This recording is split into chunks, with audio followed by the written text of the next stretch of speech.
Companies have understood this for a century. It is precisely why so many prices end in 99. That whole familiar game exists because your attention to price is loud and jumpy and just a little bit irrational.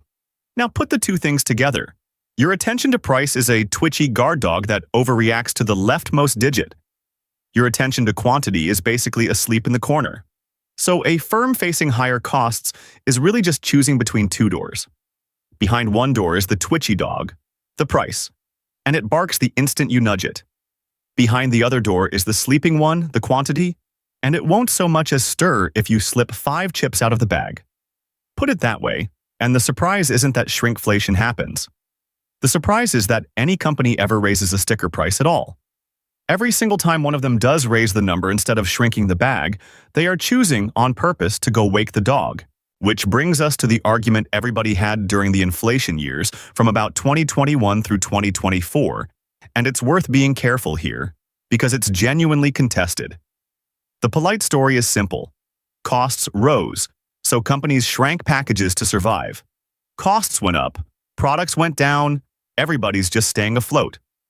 But then people looked at the profits, and some economists, including researchers at the IMF and the European Central Bank, found that in parts of 2022, rising corporate profits accounted for a meaningful chunk of inflation, not just rising costs. In other words, some of it looked less like survival and more like opportunity. Prices and packages were changing under cover of a moment when everyone already expected them to. But I have to be honest with you, because this channel doesn't do villains with mustaches. Other serious economists push back hard. They argue most of it really was costs and tangled supply chains passing through, and that profit margins came back down to earth once things calmed. The truth is somewhere in the fog. Some of the shrinking was defense. Some of it, quite possibly, was a company glancing over at the door, noticing the guard was distracted and helping itself. Here's the part that should actually bother you, more than any single missing ounce. It doesn't come back. When a company's costs finally ease, when oil gets cheap again and the shipping unclogs, the bag does not quietly refill. The smaller size just becomes the new normal, the new starting point for next time. That's why people call it a ratchet. It only turns one way. So the reductions stack on top of each other.